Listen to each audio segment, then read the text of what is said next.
Good day, good day, good day, good day. Hello, everybody. Hello, hello, hello. Welcome to Poetry Week 2022. Can you imagine it's been 3 years since we implemented Poetry Week, guys? I am very proud of us, very happy with what we have accomplished, what we are doing over here. And yeah, it's just wonderful time.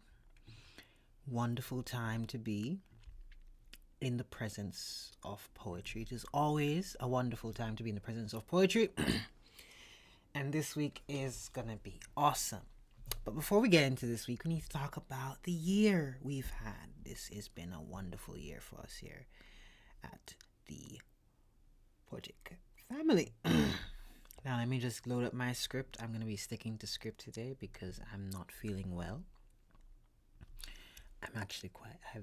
I've been sick and my voice has not yet recovered from the sickness, so I need to really conserve my speaking so that I do not strain my voice. Huh? So, let's go! Yeah.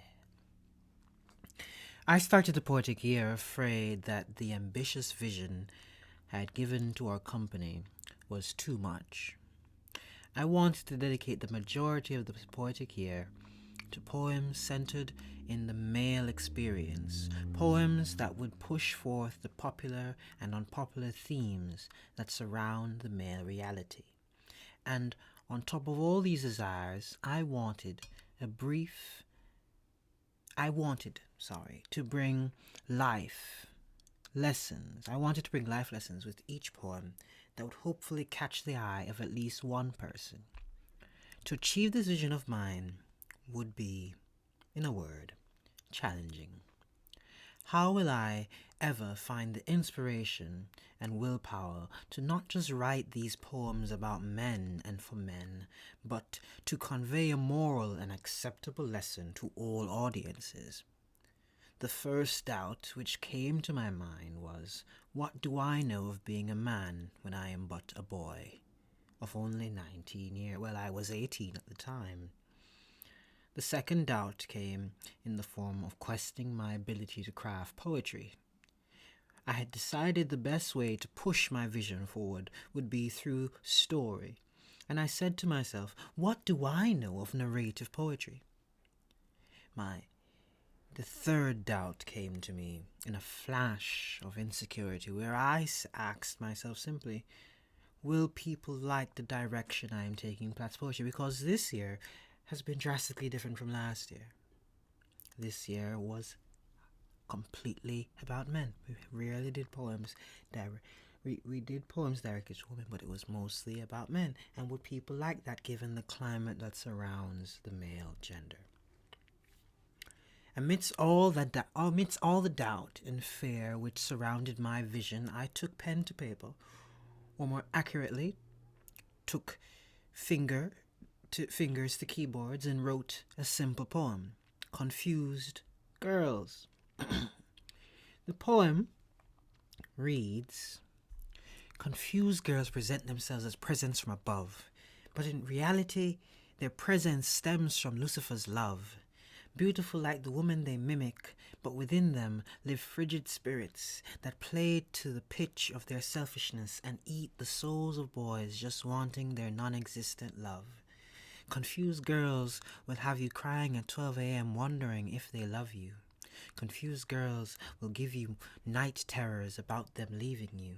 Confused girls will break into their friend, promising now is not the time for you and her to happen because she wants to focus on her, but suddenly she is with everyone but herself and you. Confused girls plunge their hearts atop the spikes of lesser men. Confused girls will come to you crying about how they wish they could find a guy just like you, omitting the fact the guy can't be you. Confused girls turn sweet boys into toxic men, because toxic men tell these sweet boys confused girls like them, when in reality confused girls don't even like themselves. These toxic men then run around making foolish girls confused, and the cycle of abuse continues like a poet writing for his muse. Confused girls, confused girls, confused girls will break your heart in 5. They will eat the first piece, share the second with their friends, and leave you with 3 pieces of what was once a beautiful tree. You will feel empty and alone, as if broken and without a home. Confused girls will make you feel unworthy of their love. They will ask for the stars. They will tell you to out the sun. And if you manage to get these things done, they won't even give you shillings to buy bullets for your suicide gun. Confused girls will have you thinking you're not good enough for them when you are too good for them. And despite all this, confused girls will have naive sweet boys falling for them, only for them to meet the embrace of rejection and desperation and depression that may mold them into good men or devils from hell, or mothers and fathers tell us boys they are the prize. They are what is sought after. They are what we need to be complete. Boys, if that is the case, and the pool from which we are to select a mate runs confused girls into our face, I suggest we learn to fall in love with our incomplete selves. We can and must learn to build ourselves into men, and maybe then we'll run into women instead. You know, that was a wonderful poem. That was an awesome poem. I loved it very much. It really set the tone of the year, you know. And then I broke the golden rule of my literature class from high school, and the advice of my family and some friends. I analyzed the poem myself and posted it with the piece. And at the end of my analysis, I wrote the lesson to man for that poem. I broke so many rules here, because it is commonplace to say poets just say their poems and leave. Poets do not say what their poem is about. Poems only write the poem and cut. But that's not what we wanted for the Poetic here. We want something different. So for this poem, I wrote analysis and I posted the analysis with the poem, and people loved the analysis so much, and I kept doing it. So for this particular poem, I wrote in quotes. This poem was not actually about confused girls. It was, in fact, about men all along. As I said, this year, our focus will be on creating male-specific poetry in an effort to generate poems for boys and men who are experiencing feelings that they might not understand. The first poem in this series is an anecdote. From the responses, it would seem that all of my male followers have had a tango with a confused girl. Part 4 speaks specifically, that would be the end of the poem for you guys, to the sad reality that many of us boys are taught from a young age that she is the prize. She is to be sought after, that she will be the magic missing puzzle piece that brings a sense of completeness and peace.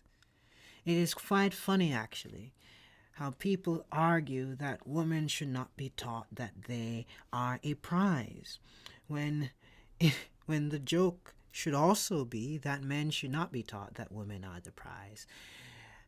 We forget that in order for one extreme to exist, the other extreme must also exist.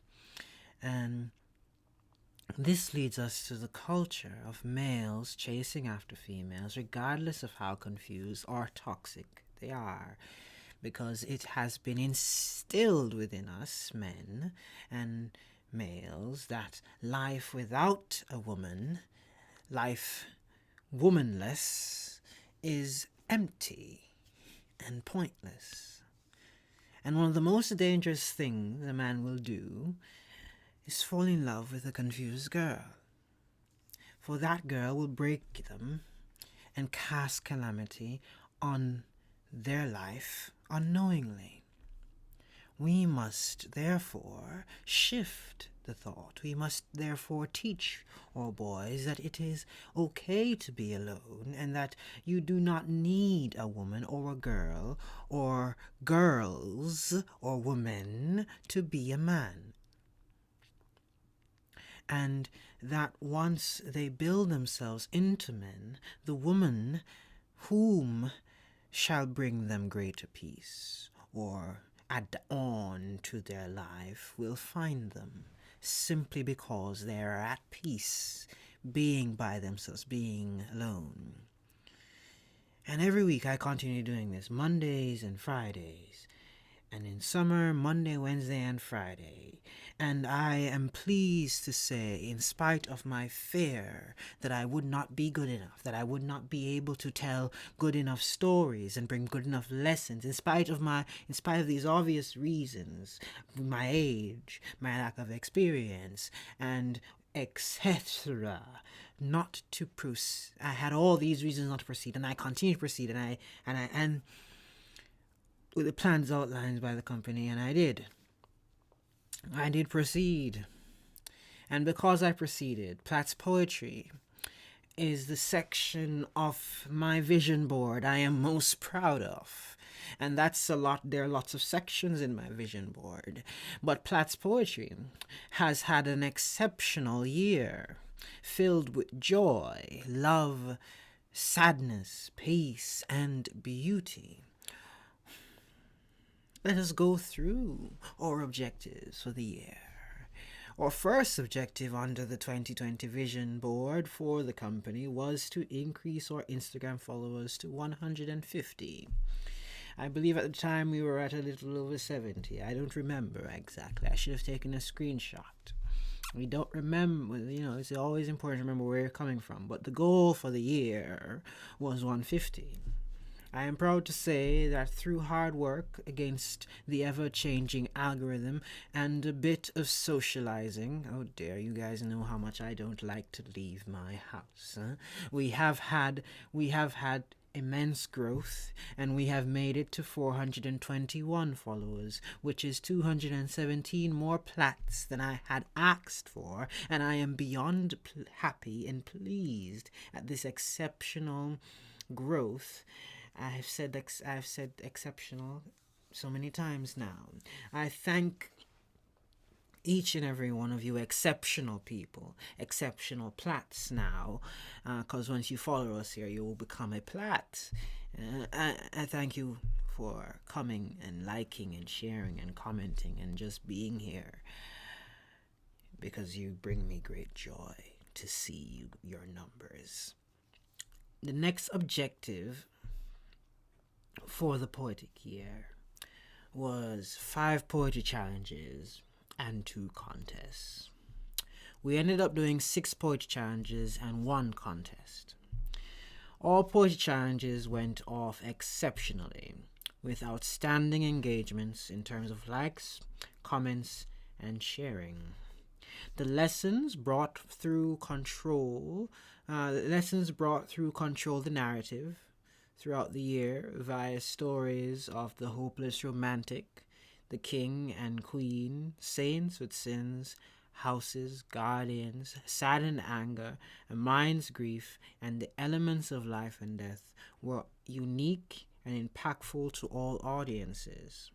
This was the main challenge of the year, the Control the Narrative Challenge. It is our flagship challenge of the year, which focused on creating narrative stories. And we did it throughout all the other challenges in the year. So it was like all the other challenges were just used to bring forth this challenge. And we also did outside of these challenges as well. And what I'm most proud of what I'm most proud of with this challenge is that it was dynamic, and it took a unique spin to all the different stories that we told. The King and Queen was about a king who had fallen in love with a queen, obviously, but he didn't want to tell the queen, so he was fighting his feelings because he knew the queen did not feel the same way about him. The Hopeless Romantic was a story about how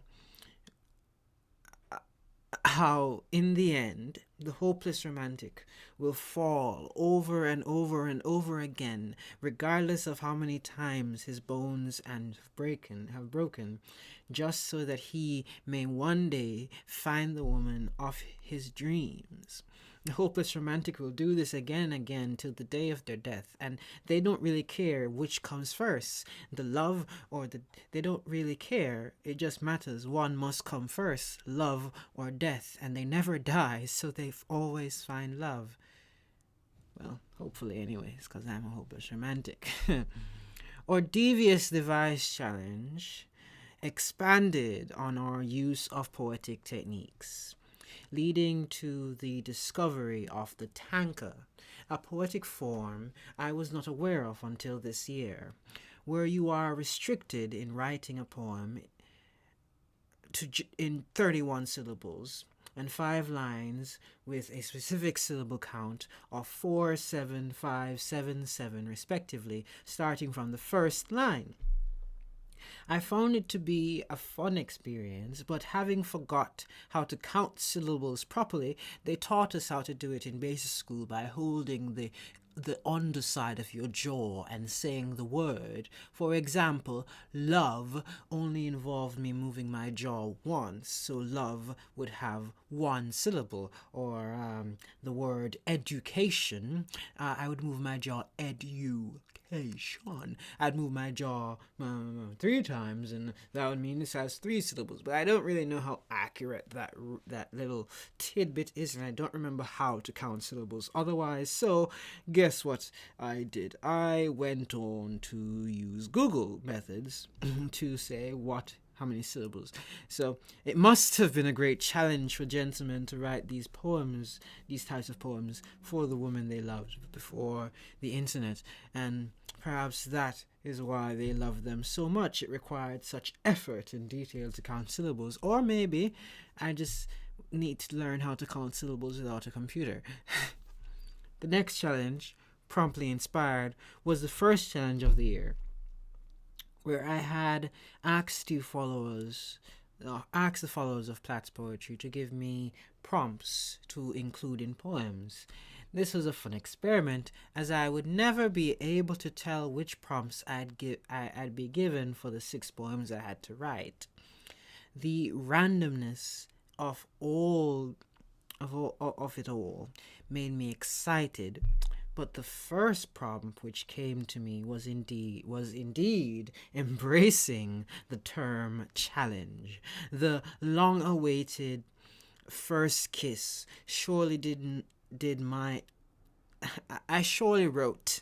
And I wrote a poem which rivaled all my other poems, but it was a challenge to write nonetheless. I mostly intended to spend the year writing sad and moderate poems. I did not really intend to shift my eyes to love and joy. The Promptly Inspired challenge was therefore the beginning of a shift of Platt's poetry into its love era, and I must admit, against all my kicking and screaming, I did in the end write a love poem. But the poem that started all, Promptly Inspired, She and I, may not be my favorite love poem of the year that I've written, because I've written many. You can go check out our podcast episode about love letters, even then, that we did in the summer. Or better yet, but this She and I probably isn't even a love poem, but my favorite stanza is this one. Sorry. Yes, let's go. I took her to lunch. I had flowers waiting. I brought her a gift, a silver chain with her nickname. I was watching my words. trying not to talk too little or too much. Then we went for ice cream. Strawberry was her pick, but cookie and cream was enough for me as she ate away. I couldn't help but gaze upon her lips once more. A speck of ice cream danced to her cheek. She did not notice. I leaned in with a cloth to wipe it off, but our eyes locked. Time stopped. I went for it. So did she. I never analyzed this part of the poem, but it was my favorite part. Moving on, because we don't have time. We don't have infinite time. Yes, well, technically we do, but anyways, moving on. We had challenges like haiku blast and interactive procession. The haiku is a poem style I always knew about, but like the sonnet, I find it too restrictive in what I can do. I'm an extravagant thinker and writer. Most of my poems are baby epics, if not epics. So the haiku, tanka, and sonnet are the tricks to my dragon flame. But like Bloom, I was determined to defeat them, and I often win. But they will always be back again and again, for they are powerful, after all. But yes, Haiku Blast featured 10 haikus, much like Nature's Sonnet last year, got 12 poems, 9 of which I published. The other 3 I've yet to write, because again, sonnets are not my thing. They're very hard. Perhaps next year I will do a challenge called Tanka's Explosion to truly complete the trilogy of challenge the trilogy of triage that these powerful poems are. Interestingly, in my research of the tanka, I found out that the haiku was bored out of the tanka's first 3 lines. You know, the 4, 7, 5, or something like that. But I don't remember the syllables for the haiku, and I don't really wish to stop the reading right now to go and check it. But you know, I will, because I don't have any. What are you gonna do? So let's go. How many syllables for a haiku? Google should understand my questions. Typically, every first line of a haiku has 5 syllables. The second line has 7 syllables, and the third line has 5 syllables. So 5, 7, 5 syllables. That's interesting. Did I say 4 before? Oh, I'm sorry, guys. That was so incorrect information. So let me correct myself quickly. The tanka is 5, 7, 5, 7, 7, and the haiku is the first 3 lines of the tanka. I don't know why I have 4 here. That must have been a mistyping in my scripting, because I was looking at the 4 and I was thinking that doesn't make any sense. But mistakes happen. We move on. We corrected it. So interactive procession was the last challenge of the Poetic year, and it involved crafting stories about the theme of friendship with concepts given to me by you Platts. We did a story on when friends fall in love, and I sampled like a rapper. Yes, because poets are rappers. Totally, I agree. An R&B classic of that If I Ever Fall in Love by Shy. You know that one that goes, and sorry. And if I ever fall, I can sing it. I just miss sick. So. And if I ever fall in love again.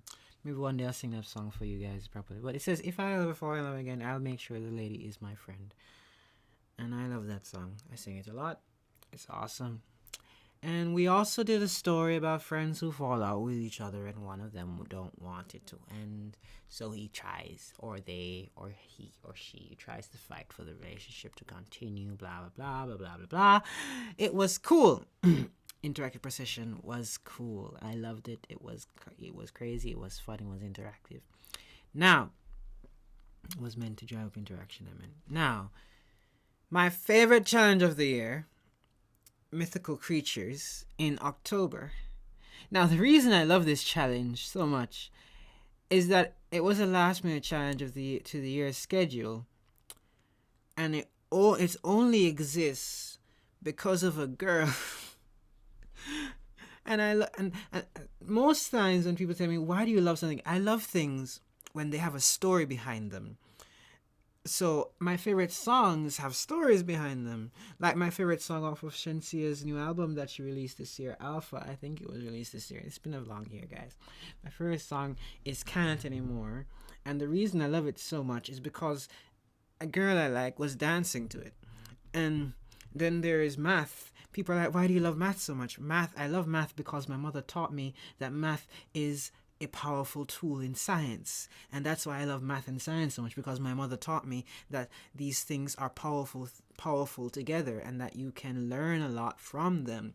I love poetry so much because I love to express myself, but I also love the ability to hide.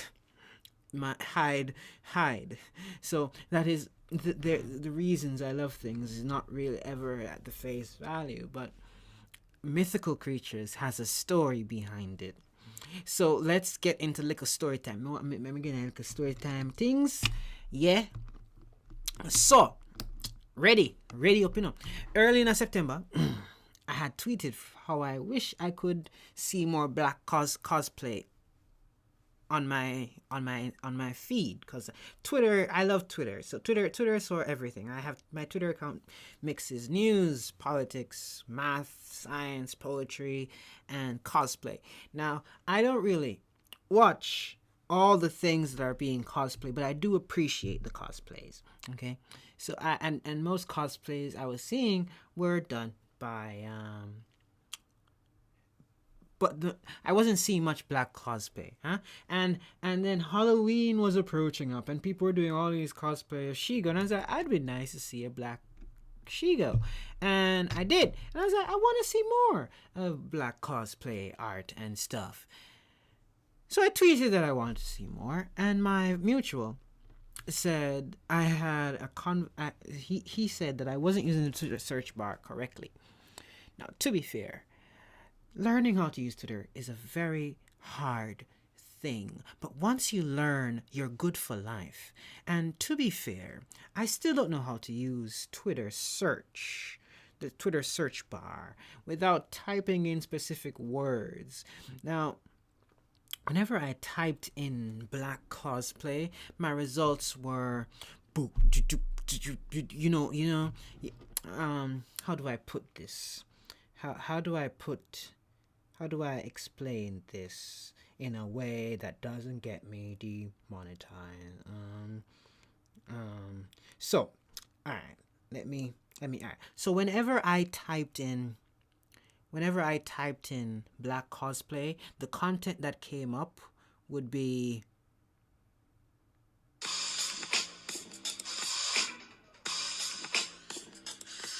yes. So, so I gave up, and my mutual sent me one account, and then Twitter had this new function where it was like, guess what? You will follow this person, and then we will recommend people to follow that this person also follows or interacts with, or is similar to them. So I followed this one person. I clicked follow all the people that were below. I went through that list. I clicked follow and then follow. I kept following and following. So I followed all these accounts, and Twitter suggests I follow. Now, the way I have my Twitter set up for this year, because last year I was very restrictive of my Twitter. I made sure to create my space, as they say, and remove all negativity and stuff. And I made it so that the only things I would see were things that matched the things I like and had no one else's opinions. I legit made my Twitter into a vacuum. And what I noticed is I got bored. So I removed all of that this year. I wanted to see other opinions I disliked because it just made me, I don't know why. Okay?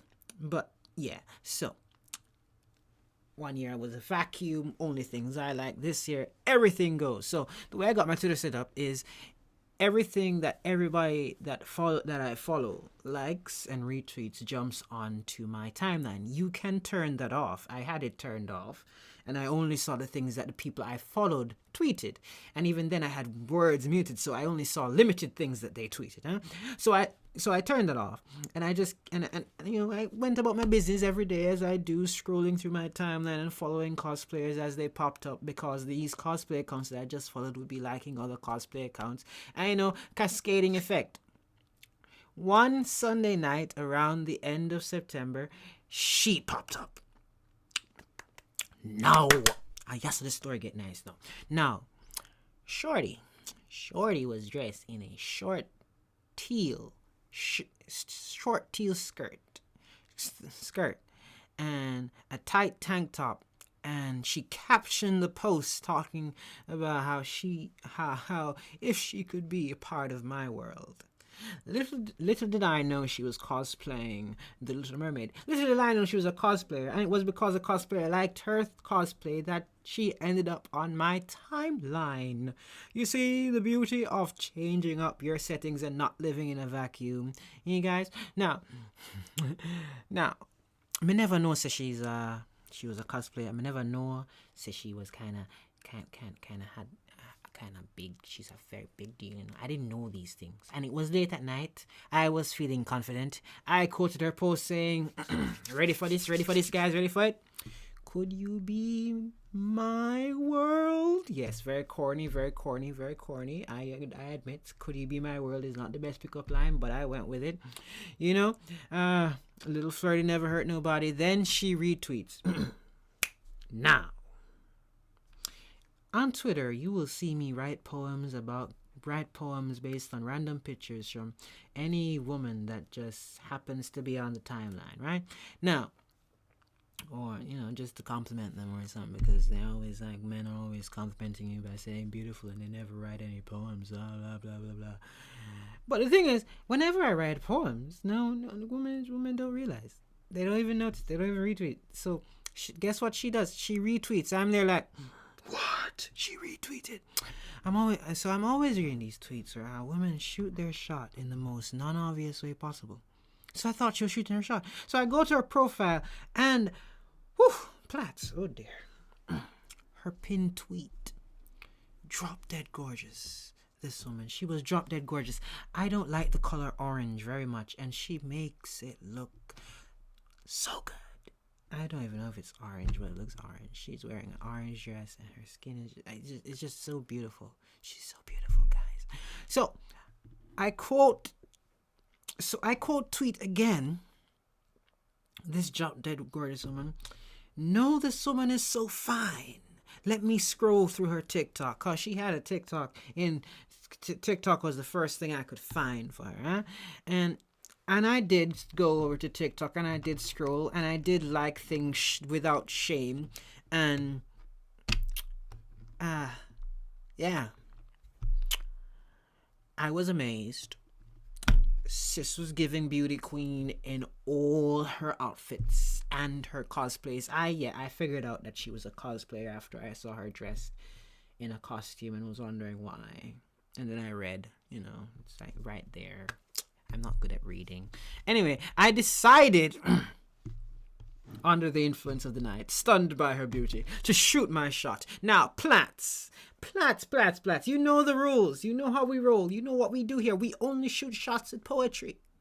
So, I go back to the original post. She made her cosplay. She made of her cosplaying The Little Mermaid, and I began the process of calling her beautiful without saying the word beautiful, as I showed you guys in the summer podcast episode No to Beautiful. I had to move fast. I wrote fast. I even asked my Twitter followers in the circles, that the new feature on Twitter is circles, where you can talk to a select group of your mutuals or people, random people. You don't even need to be mutuals to add people to your circles, which I find very weird. But I asked them if this poem was okay. Then I moved on, and then I launched, and then she liked and retweeted my quote, "No, but this woman is so fine. Let me scroll through her TikTok." And I said, yes, I need to get going. I need to get this moving. I need to get this in her DMs before Shorty forgets me. Right now, I go into Canva because I need this to be proper. I need this to be pretty. I need this to be exceptional. I need the shot to be shot. I need the shot to be so good. Cupid gives up his job and tells me to take over the love industry. Right, guys? So, now, I make the design. It's simple. It's elegant. It's beautiful. It's blue. White. I could have added a mermaid and stuff, but I didn't because I still was kind of wondering if she was doing the mermaid thing. I didn't really know at the time. Now my Platts, we waited.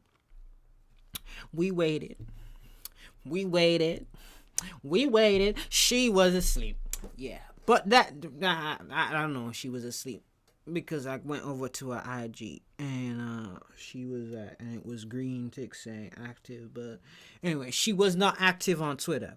So her Twitter DMs were just sitting there with my little posts, with my little poster with the poem saying shoot shot, And we went over to her Instagram while waiting, because we gonna wait, bro. We gonna wait because if we don't get no response in 24 hours, then we give up. But for the 24 hours, we're gonna wait.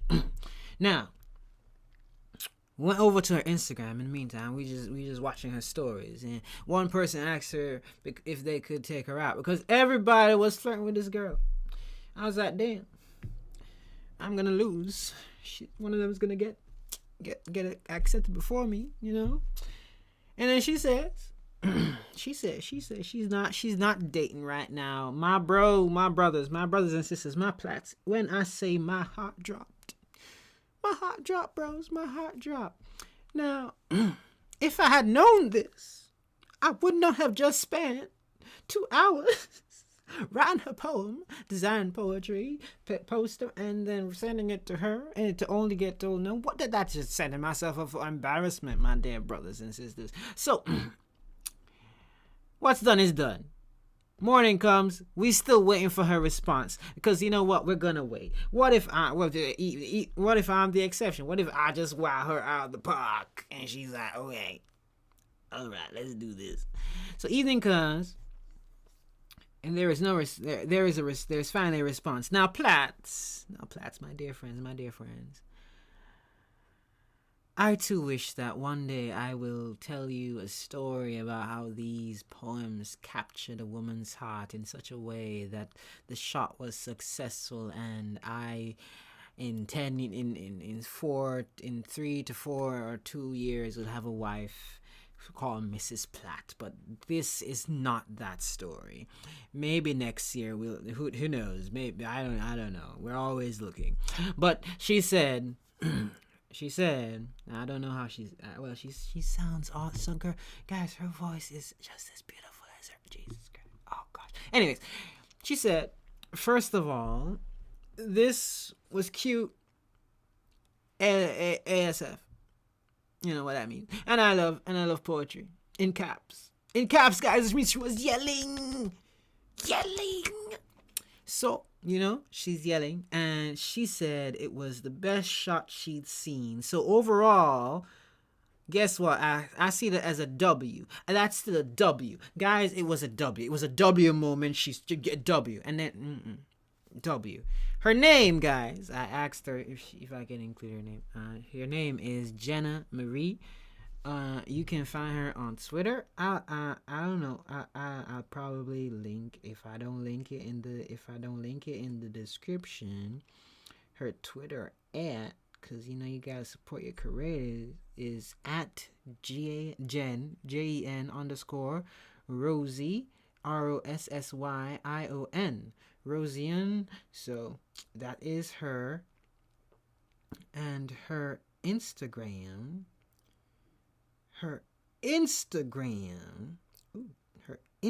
I'm checking this live, guys. Yes. So, yeah, same thing. Jen _Rosian. Yeah. So, yeah, she's awesome. She's awesome cosplayer.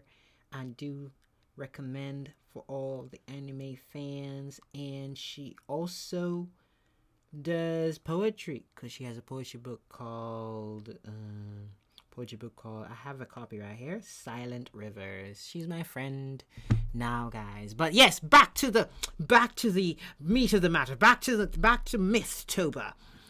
I was going to do a poem about Hallie as the Little Mermaid, seeing that the trailer had been released at around that time, to show my love for Disney, Halle Bailey, and capitalize off the trends all at once. We are living in a capitalistic society. We have to learn to be capitalists or die, but I couldn't bring myself to do it, so I decided not to focus solely on Halle, but the entire story of the Little Mermaid. And I came to the conclusion that if I were this Prince Eric, and I met a woman as beautiful as Halle Bailey and Jenna Marie, I would be asking to be a part of their world. I'd be giving up my feet and learning and going into the ocean without a voice just to be in their world. So the poem flipped the script and presented the story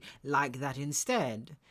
And then I had the idea in my head that what if I took other stories, other myths, and flipped the script?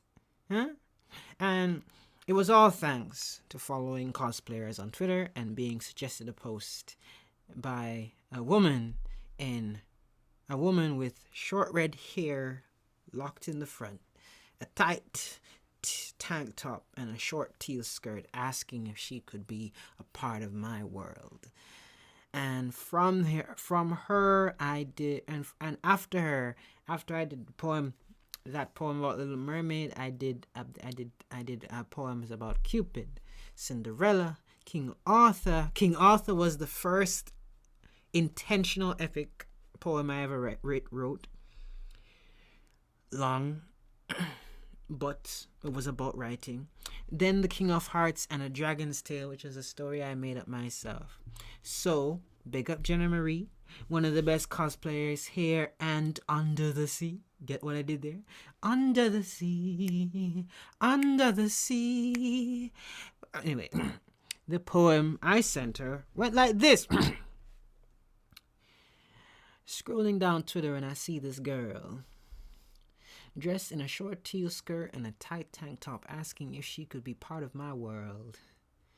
Now, her hair is red, short but not curled. Her eyes are bright, they sparkle like pearls. Her lips are plump and toned. Her skin a flawless shade of melanin. Shoulders widened by hidden hands. Surely she could be part of my world, but I'd much prefer if she were my world so that I could build her a galaxy worthy of her divine beauty. And that was the poem that I sent her. The poem that I wrote for the Little Mermaid thereafter is on the poetry page, so you can go look for it. Yes, guys, I'm pulling that card. Yeah, go look for that poem. It's an awesome poem. I love it. As it relates to contests, so that's sorry. Let's dial it back now. Story time is done. We have some water. As it relates to contests, the first one failed, so I didn't bother to do a second one. It sounds like I gave up, but I didn't really give up. It was the Sing It contest where I wrote a song, and all that was needed, genuinely speaking, all that I needed was for you guys to then sing the song, and the person who got and then post it as a collaboration with Platt's Poetry. The intention of these contests is to give out prizes, but it is also in an effort to grow the poetry page and gain more followers off of this engagement. This is how other brands operate contests, and I thought it would be a good thing to try. Now, I wrote the song, I posted it, but no one joined the contest. No one sang it and did a collab post with me. The prize was $5,000 in Digicel or Flow Credit, which is the credit for Jamaica, Jamaica. So it was really a Jamaica exclusive challenge. I'll try to figure out how to do everybody challenges up here, but Now, I don't know why exactly the contest did not go according to plan, but I do know I will not give up on having a successful contest. I just need to do more research on it. I probably need to grow the Platt family a bit more, and then after we grow it a bit further, we will be at a place where we can say that we did our best, and then I'll push it out, and then I'll see what happens. But as that's a sour point for the year, it's the only failed thing. I call it a failure because it wasn't a check success, but my friends tell me that as long as I try, I am succeeding. Succeeding. Anyways, so maybe I'll up the prize to physical items like Platt's poetry hats and shirts. Who knows? But for now, this is not the end of contests. There will be more contests in the future.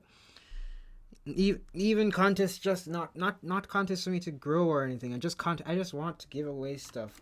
Speaking of things you guys are gonna have to do, remember the yearly poetry survey goes out on the 21st of December at the end of Poetry Week, and you are to fill it out to rate us on our performance this year. So I hope you guys participate in that. The song was very simple, I guess. If I'm being honest, from the moment I met you, I fell in love with you, baby. Though you broke your promise, if tomorrow I saw you, I'd run and kiss you. 'Cause if I'm being honest, I'm still in love with you, baby. I hope I didn't break anyone using earphones a while ago. Sorry about that. Still feeling sick. I did my best to sing it. But yeah, it's on the page if you want to read it. Maybe I'll do it again. But who knows? But let's move along. My dear Platt, that brings us to this week. Yes, all of what I just said was about the past. We are now in this week. Now, there are special days throughout the year, like Mother's Day, Father's Day, Teacher's Day, International Women's Day, and International Men's Day, that we at Platt's Poetry celebrate with poems when and if we come up with something that we think is spectacular and grandiose and matches the day's energy. This year was no different, even adding on Independence and Emancipation Day poems for Jamaica. But Platt's, you know that the most special days for us here at Platt's Poetry are the days of Poetry Week, December 13th to December 20th, every year. Remember the funny joke of how the first time we did this, we did December 13th to December 21st because we thought that December 13th didn't count as a day, and we ended up having to write an extra poem because it did indeed count as a day. Funny story. Never gonna do that again. So many people ask me, why these specific days? Why don't I just start Poetry Week on the 11th of December and then have it run throughout the week? I'm like, no, it has to start on the 13th of December every year. And the reason is, December 13th, 2022 will mark the 7th year, hence the passing of my mother. In 2019, in an effort to distract myself from the sadness surrounding the 13th of December, I launched the first Poetry Week. I wanted to do something something celebratory, in matching with the season, so that I could feel my mom's presence around me. She loved this time of year more than most people, and since she passed, I have always had a sour look to it. Poetry Week was designed to change that and make it so that I'd have something to plan and put my heart into. Just like how my mom had the fruits for Christmas cake soaking months ahead of time, so do I with Poetry Week. You can ask any of my friends. I have been planning Poetry Week since the last Poetry Week. Just like how my mother is planning next Christmas since the 26th of December. You know? Yeah. And just I heart into it, and just like how my mom would line the house with decorations, like we would have a moment, we'd all gather on the veranda to decorate, and even she even invested in a real Christmas tree every year that would wilt and make a mess make a mess on the veranda that we would have to clean up. And I design and I plot out this week, 1 week, as just like how my mother looks forward to decorating the veranda every year. Just like how Christmas was the time of joy for my mom, that's what Poetry Week is meant to be for me. My joy, my week of peace. So 3 years later, I am happy to say I enjoy Christmas again because of this week. I have not cried. I probably will cry, but I don't. But the sadness is not strong anymore. It's not overly powerful, right? And sorry, I'm thinking, and I hope to continue for many years as possible this week. And if for reasons I can't, I hope that my children will continue this week, every week, or my family, or my friends, or the employees, because this week is very important to me. And it needs to start on the 13th. That's why it starts on December 13th and doesn't start on the Sunday. Because the Sunday would make more sense. But no. It's not the week of the 13th. It's the week it's the week that includes the 13th. It's the week. Yeah, anyway, week from and week including the 13th are two different things. But anyway, I'm not going to get into the English now. So I am sure my mom would be proud of all the work we have done this year and the years before. I did not mention it, but remember, my dear Platts, last year on December 13th, we published our first poetry collection, A Poetic Dance. And if you open it, you will see a dedication to Mommy around the third page. You have to go to the copyright page and all those things, but it's there. I work hard and I build myself, not just to honor myself, but to honor her, and that's why these days are special to me. They not only bring me joy in what would be sadness, but they remind me to reflect on my wins and losses, and still, like my mom, look upon me and myself in the mirror and say, well done. And this year, we've had many wins over here in Platt's Poetry, but outside of poetry, while there have been many wins, there have also been many losses. And I just want to say that Poetry Week helps me to say that, well, you did well. In spite of all the losses, there are still wins. Now, this year's Poetry Week will be about after the heartbreak. It is about managing your feelings and emotions towards someone you love, but must love in a restricted manner. People often tell me that as I am only 19, I do not know what heartbreak is, or what love is. They're probably right, but that's exactly what I said to myself about the themes and ideas that we wrote about in this poetic year. The thing is, the reason this poetic year was such an important thing for me to do is that I wanted to write poems for men. I didn't really want to write poems for men. I wanted to write poems for me, a man, a young man, or someone becoming a man, so I could see, not because, so it wasn't because my brothers had asked for them.